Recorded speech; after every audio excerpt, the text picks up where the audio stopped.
Les promesses qui ont été faites dans l'accord de Washington, c'est d'abord le respect du cessez-le-feu. Et ce cessez-le-feu doit être respecté par toutes les parties.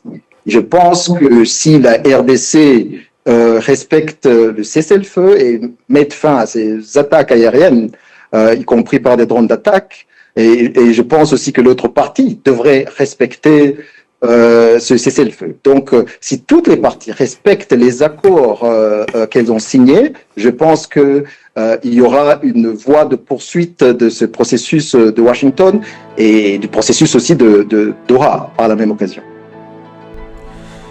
Yes, igitondo cyiza rero kuri mwese munyemerere tukomoze rero na n'ubu kuri iyi nkuru ya Olivier Nduhungirehe, Minisitiri w'Ububanyi n'Amahanga n'Ubutwererane w'u Rwanda. Olivier Nduhungirehe rero yagaragaje ko mu ntambara zimaze igihe muri Repubulika Iharanira Demokarasi ya Kongo, RDC ari umubyeyi wa FDLR naho umwana akaba umutwe w'iterabwoba wa FDLR.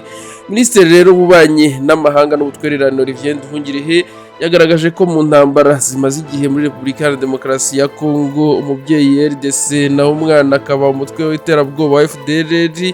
Ni ikiganiro rero yagarutseho mu kiganiro yagiranye na France 24 cyasohotse ku wa 18 Ukuboza 2025. Minisitiri Nduhungirehe yasubizaga umuvugizi wa guverinoma ya RDC umaze iminsi yandika ku mbuga nkoranyambaga akanatangaza amakuru y'ibinyoma mu bitangazamakuru mpuzamahanga ku Rwanda ari umubyeyi w'umutwe wa AFC 23.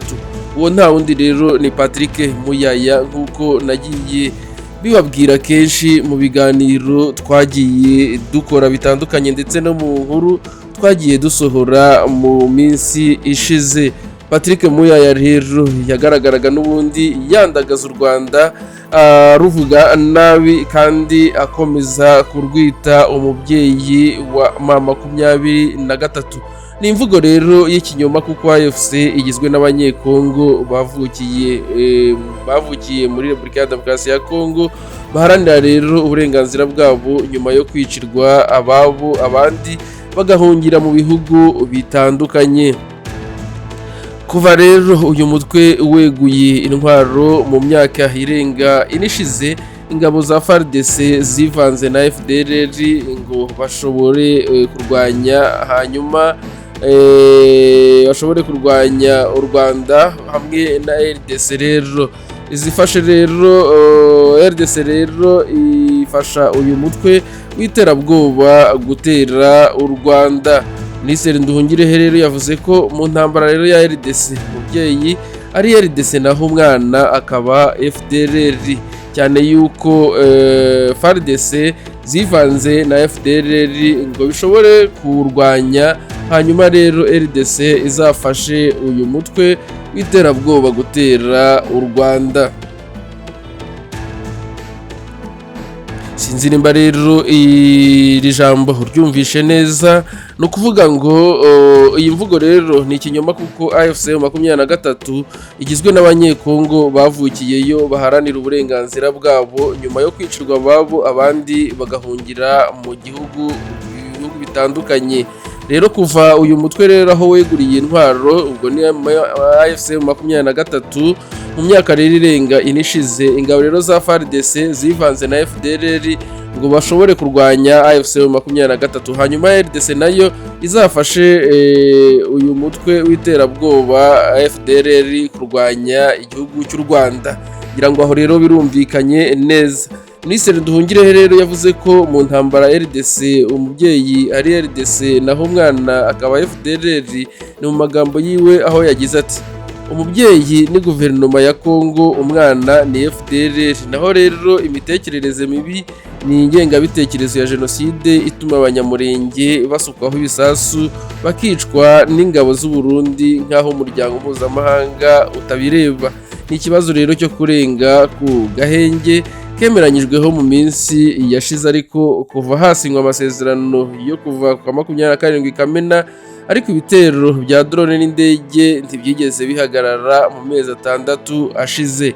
ni ibitero rero bisukwa ku banyamurenge hafashijwemo na FRDC ndetse n'ingabo bafatanyije FDLR, abarundi ndetse na za Wazalendo. Mu gihe cyose rero ibiganiro bya Doha n'ibya Washington, ingabo rero za FARDC n'iz'u Burundi n'imitwe ya Wazalendo bafatanyije rero kurenga ku gahenge kemeranyijweho. Kugeza ubu rero RDC habarurwa rero abarwanyi ba FDLR bari hagati y'ibihumbi 7 n'ibihumbi 10. Mu magambo yiwe nk'uko rero twatangiye mu kavideo, Olivier Nduhungirehe yagize ati twizeye ko inama zitaha z'urwego ruhuriweho rw'umutekano zizongera kubaho kugira ngo haganirwe ku mwanzuro ugomba gukurikizwa gusenya FDLR no gusenya burundu uyu mutwe w'iterabwoba wa FDLR. Abahoze muri FDLR basobanura ko yatangiye gukorana n'ubutegetsi bwa RDC kuva yabaho, bigeze rero ku bwa Laurent Désiré Kabila yegurirwa rero ibyari kuyifasha gukuraho ubutegetsi bw'u Rwanda. Meja Ndayambaje yavuze ko ubwo yahindutse FDLR yateraga u Rwanda ibikoresho rero yari ifite ari Laurent Kabila wabibahaye, asobanura ko hari uruganda rwakoraga intwaro yari yaraguriye. Mu magambo yiwe yagize ati Désiré Kabila we yakoranaga na FDLR nyirizina, kuko cyane no kugira ngo yohereze Ali R2 ive iriya hirya n'ibikoresho yazanye, niwe rero wabibahaye. Hari rero uruganda rwakoranaga nabo imbunda yarushyizeho rero avuga ngo ni inkoni ahaye FDLR izayiherekeza mu gihugu cyayo. Imbunda nyinshi rero bari bafite n'amasasu bazanye byaturutse rero kwa Kabila Désiré. Laurent Kabila rero yishwe muri 2001 asimburwa n'umuhungu we Joseph Kabila. Meja Ndayambaje rero yasobanuye ko Joseph we yagerageje kurwanya FDLR, ariko Tshisekedi wagiyeho ubu ku butegetsi 2019 asubiza uyu mutwe w'iterabwoba ubuzima. Mu magambo yiwe rero yakomeje agira ati ubwo rero haba hagiyeho uyu Cirombo, Tshisekedi we arahindura yigarurira FDLR kuko n'amasasu menshi n'abasirikare benshi ba FARDC cyane nko ku birindiro byegeranye, usanga rero basa nkaho ari bamwe, bafatanya rero muri byose haba mu bikorwa bya gisirikare.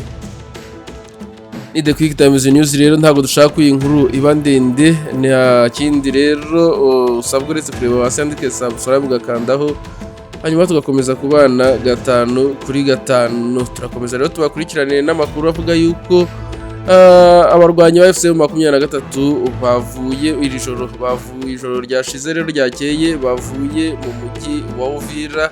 Tuze kubamenyera rero ngo harakurikiraho iki. Ni The Quick Times News nk'ibisanzwe, nta kindi usabwa uretse kureba hasi handitse subscribe ugakandaho, hanyuma tugakomeza kubana 5/5.